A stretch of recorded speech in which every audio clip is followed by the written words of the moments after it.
All right, gentlemen, we need to have a serious discussion about the lack of discipline in your lives. And I just want to start by saying it's not your fault. The world today has made it so easy to chase simple dopamine hits and kill your lack of drive and motivation through different things like doom scrolling, comparing yourself to others, eating junk food because it's cheaper. And this lack of discipline that we see nowadays is leading to a higher rate in depression among men because we seek comfort rather than growth. Our dopamine is completely depleted because we're chasing things that are simple, that give us those instant hits rather than chasing the long-term effects of things. And we often give ourselves a massive feeling of guilt because we're not going for the goals that we want to. We're not trying to aim for that thing that we want to start. We miss deadlines. We have poor health habits. We spark up self-blame, guilt, and a loss of self-respect, which kind of directly fuels these spirals of depression that we go in. And I know I said it's not your fault that you're feeling this way, and I 100% agree with that. However, it is 100% your fault that you haven't done anything about it either. Don't get me wrong. I have a huge amount of empathy for the folks listening that are in a rut. I get it. This shit is difficult. Life is hard. But God gives his strongest soldiers his toughest battles. So today, we're going to go over a couple of different ways that you can win the battle of gaining back your happiness through building self-discipline, because the only person that can fix that is you. So I want to start by going over the three main types of discipline, how they work and how they're actually interconnected. The first one is going to be physical discipline. This is going to come down to controlling your body and your health habits. If you're not active or doing something to get your body moving, you need to have some sort of consistent workout routine. You're just going to feel better because of it. The science backs it. You need to be doing something, whether it's lifting weights, cardio, martial arts. Do something to make sure your body's moving, you can stay flexible, and you can stay healthy internally. The next thing is going to be proper nutrition. Are you eating right? We load ourselves up with so much sugar and crap nowadays that we don't actually know what kind of damage we're actually doing to our body until we get later in life and we end up catching things. What is the quality of sleep that you're getting? The hours matter, but so does the quality. I have taken steps to make sure that I'm wearing blue light glasses at night while my girlfriend's next to me, because she likes to have the TV on. I like to sleep with the TV off, but I'm going to do everything that I can to make sure that it's not disrupting the quality of sleep that I can get. And why does this matter? Physical discipline helps build your energy, your confidence, and resilience, because a strong body really supports a strong mind. The second one is going to be mental discipline. This comes down to training your mind to concentrate and think clearly. Think about when you're at work and you need to get some deep work done. Do things like reading challenging material, learning new skills, and limiting the distractions in your life. If you need to get something done, put the phone down for 15 to 20 minutes and get that thing done. You'd be surprised what kind of work you can knock out for that. If you don't practice mindfulness or meditation, maybe that's something that you could look at as well. It does help for some people. And mental discipline matters because when you finish what you start to think rationally instead of emotionally. And the next one is emotional discipline. This comes down to managing your feelings instead of being controlled by them. Now, when I say being controlled by your feelings, think about the situations where you failed to stay calm under pressure or being able to control your anger. I can give you a number of scenarios where I'm at work and I get off of a bad sales call and I just get really angry at the situation before taking a minute to remember it's not personal. When do you practice having gratitude rather than thinking about all the things that are going wrong in your life? The way that I've gotten over this is remembering that people might actually have it worse than me. And I know that might be a bad thought, but sometimes that actually puts me in a better place to understand that I may not have it as bad as I think I do. How do you bounce back from rejection or failure? There's going to be times in your life where there's going to be a job that you really want and you're going to interview for, or there's going to be that girl that you're going to see and you're going to want to talk to her, ask her out, or do something. And the matter of the fact is, you're going to hear no a lot. But this shouldn't matter, because for every no that you get means you're closer to a yes. And it might take some time before you hear that yes, but when you understand your self-worth, you know that someone or something that said no to you might not be good for you in the long term. So as you can see, when you practice being physical, it can help you with your mental health. And when you're mentally correct, it can help with your emotional self. As your emotional discipline gets better, it can help you make better physical decisions. These things are all interlinked in how we are able to pursue our daily lives to the best of our ability. So here's some things that we can do in order to re-implement discipline in our lives, because ultimately, when you have discipline, you'll feel happier, you'll feel better about yourself. We're going to start with one of the more obvious ones. Get good sleep. If I could offer any resource for why sleep is important, listen to the Joe Rogan podcast with the episode with Matthew Walker on it. He is a neuroscientist that studies how sleep affects the brain, and it offers a lot of educational content on what different substances like alcohol can do to your brain when you're trying to sleep, and how sleep can affect your physical health in many ways, and types of things that you can develop over time from a lack of sleep. And not just the lack of sleep, but the quality that you're getting too. So to ensure quality of sleep, here's what you need to do. Set a specific bedtime and a wake-up time. Make sure you're waking up and going to bed at the same time every single day. When you do this, your body will build a cycle and you will naturally get used to it. It might be rough for the first couple of days or weeks, but once you get that system going, your body's going to run like clockwork. Turn off the screens at night. Blue light affects your brain in very negative ways when you're trying to sleep because it keeps your brain active. It keeps those brain waves dancing, and it won't let you rest properly. When you watch TV or you doom scroll at night, you're going to get an hour less of sleep every single night, so that 7 hours that you're looking to get ultimately turns into 6 or 5.5 because your brain isn't working properly. So turn off those screens, make sure you're getting it off at least a half hour to an hour before you're actually trying to hit the sack. The next obvious one is going to be doing something 4 to 6 times a week to get your body moving. Whether it's lifting weights, doing some sort of cardio, whether it's running, swimming. You could technically do martial arts as a cardio, as well as some of the best cardio that I've ever done. But when you work out, the science does back that it is going to make you feel significantly better about yourself because it's going to do a couple of things. It's going to release dopamine, and it's going to help you with those feelings of reward and motivation. It's going to release endorphins, which are your body's natural painkillers. And it's also going to release endocannabinoids, which are essentially your body producing a euphoric and calming effect.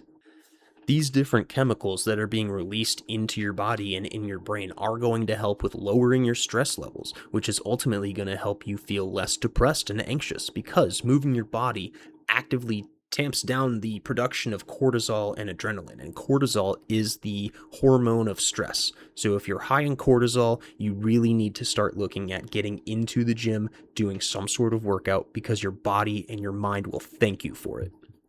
And not only will your body thank you for it right now, but when you do it consistently, your future self will thank you so much, so you're not an old person that can barely move and needs 40 different surgeries in order just to walk. You're gonna be better off by doing something now rather than waiting for a time to strike when it comes to your physical health. The next one might not be as obvious, but it is something that every single person can implement into their daily lives, and it's using time blocking. Every single person listening is working some sort of job or pursuing some sort of business, whether it's on the side, full-time, or they're not even starting the business, they're fully engaged in it. But regardless, you need to schedule your day in blocks. And the best way that I can give an example for this is think about your brain as your phone battery. You wake up in the morning and it's at 100%. When you go throughout your day, there's certain tasks that are going to deplete your battery percentage. Prioritize putting the activities that matter first, and then the extra stuff later when your battery's depleted. So, set times apart for deep work. Make sure that you're taking time to focus, putting the phone in another room so that you can get your stuff done. Make sure you set aside that time for exercise so that way you can get your body moving like we just talked about. Set aside a time for eating the correct meals, and also set aside a time for learning and education, because one of the main ways that we can grow is to continue learning, trying new things, learning new skills. That's the only way that we can become better.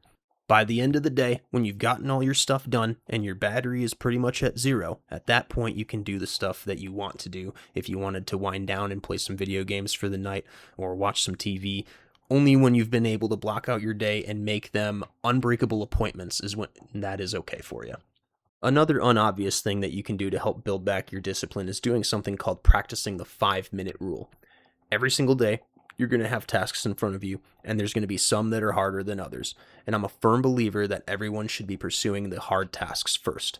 Your body and your mind are going to tell you that you don't want to do it, but if you just commit to 5 minutes every single day, momentum will usually take over from there. Because when a train gets started, it usually takes a lot of other energy to help get it stopped. Let's say you have that idea, you have that business that you want to pursue, but you sit around and play video games instead. Put the controller down for 5 minutes and just start doing the thing, and you would be surprised when you look up and it may have been 2 or 3 hours that you've already gotten some work done for. When you do hard things become easier. When hard things become easier, you can feel like you can accomplish more. When you feel like you can accomplish more, you probably can accomplish more. And when you do accomplish hard things, you will feel like you're on top of the world and you will be the happiest that you've ever been because you are actually doing something, pursuing some sort of purpose, fulfilling some sort of deep work, doing the right things. I promise you, start with just 5 minutes and let the energy take over from there. Speaking of doing hard things, the next thing that you can do to help build back some of your own discipline is to pursue discomfort. When we become too comfortable in our lives, it gives us a feeling of restriction that we don't even know is there. Because every single day, we're doing the same exact thing, and we're not trying to do anything that's difficult. And unless you're willing to do difficult things, you're never going to live the life that you actually want. Our modern lives are highly convenient. Netflix is everywhere. The internet is everywhere. You have the ability to access anything that you want at any time. And we take advantage of that by using it for things that aren't helping us grow. This can lead to a massive feeling of boredom and discontent. And when you're bored, nothing is exciting anymore. So when you do something new and you pursue a task that's difficult, and I'm not going to sit here and say that going to the gym is a difficult task because they're so easily accessible nowadays that anybody can do it. But when you pursue a new skill and you try a new thing like starting a business, over time, the things that used to terrify you or overwhelm you become second nature. And I can speak on personal experience from this because it took me a year to record my first video because I was so damn scared of this microphone, man. If there's something that you're interested in doing that you think has a high barrier to entry or that you think is difficult or uncomfortable, try it once. Do something towards the progress of trying it one singular time, and I guarantee that your motivation is going to go through the roof. Your personal growth is going to skyrocket because you're actually doing things instead of sitting on your ass. And on top of that, pursuing discomfort makes you significantly more likely to actually achieve the goals that you set out for yourself. So, start small. Have a goal in mind that you know that you can achieve and do it. Continue building upon the goals from there and make them even more difficult to achieve. And honestly, set something that you think is absurd and that you would never be able to accomplish in your life. And when it actually happens, you might blow your own mind. You're going to feel significantly better about yourself when you actually set goals, do uncomfortable things, and achieve those goals. The last thing that you can do, and one of the things that I find the most important in order to build your self-discipline, which I struggled with for a long time, stop comparing yourself to others. Social media has given us an in for seeing other people's lives, and every single day you're going to scroll and you're going to see someone who you think is doing so much better than you because they have the fancy car and they own a house at 20 years old and they invested $1 million in the stock market, and it's going to make you feel like you're more behind than you actually are. If I were to tell you that the average home buyer is 35 to 40 years old and the average millionaire is 61 years old, you're probably thinking very differently about those things you're seeing online right now, huh? The fact of the matter is, we don't see the other side of their lives on the internet. We only see the positive things, and that helps us feel really bad about ourselves because we don't get to experience the same things that they do. And you don't know what someone's situation is. They could have started doing the hard things many, many years before we started, and they could have grinded for everything that they've earned. Or they could have been fed a silver spoon and they could have been handed everything and hadn't heard the word no a day in their life. That could be the situation. However, every person is different. Every single person's life is different. When you stop comparing yourself to others and realize that you have your own path ahead of you that you need to forge, you stop thinking about what others have and what you actually want. What are the things that you want to achieve in this life? What are the things that you want to do? Where are the places that you want to go? Who are the people that you want to be around? These are the type of things that are going to define us as humans and are going to be able to speak louder volumes than posting a picture of you in your Lamborghini on the internet. And speaking of exotic or fancy cars, this is something that I'm pulling straight off of Google, by the way. Luxury auto industry experts estimate that 65 to 75% of high-end and exotic cars are financed or leased. This means that the vast majority of drivers carry some form of debt on their vehicles. I think this just goes to show that there's probably a very high percentage of these folks that maybe got the vehicle for the status of it, not because they can actually afford it or because they even like it. We live in the day and age of credit card millionaires. A credit card millionaire is essentially someone that seems like they have a lot of things on paper, but the reality of the situation is that they don't really have any liquid cash. They're hundreds of thousands of dollars in debt because they continue to finance every single thing that they buy. They do the affirm payments for their new freaking Xbox controller because they don't actually have the money available. But, oh, the credit card is free money to them. They can just pay it back later. When you start to see things like this, you start to realize that these lives that these people are living probably aren't as handsome as they seem. Remember, you're your own person that's here to build your own legacy and do your own thing. Anything that anyone else does not matter to you. It doesn't hurt you, it doesn't affect you, and it doesn't positively impact you in any single way. You're out here for your own mission and to find your own purpose. What these other people are doing, get it out of your head. Whether it's deleting your apps or just blocking every single thing that you see that you come across where there's something like that, you're going to feel a lot better about yourself when you're going through social media and you just see your friends or you see something that's educational rather than seeing these course sellers and people that think that they're significantly better than everyone. It's just going to make you feel better if you start not comparing yourself to anybody. You are yourself. Think about it that way. So at the end of the day, if you're in a rut, you need to become the man that you respect. Happiness comes from looking in the mirror and liking who you see. Discipline turns you into that vision, a strong, focused, purposeful, and proud individual.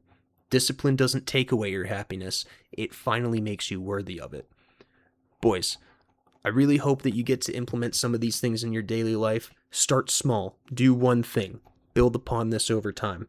Build that discipline, and I promise you, that rut that you're in, you're going to be out of it in no time. Let me know your thoughts in the comments down below. I'd love to get your ideas on some other things that you've done to help build your own discipline. If there's anything that you'd like to share, remember, this is a community. This isn't just me talking. I want other people to be there for others. So if there's anything that you need from me, just let me know. I love you, boys. Take care, build that discipline, become happy. I'll talk to you soon. Peace.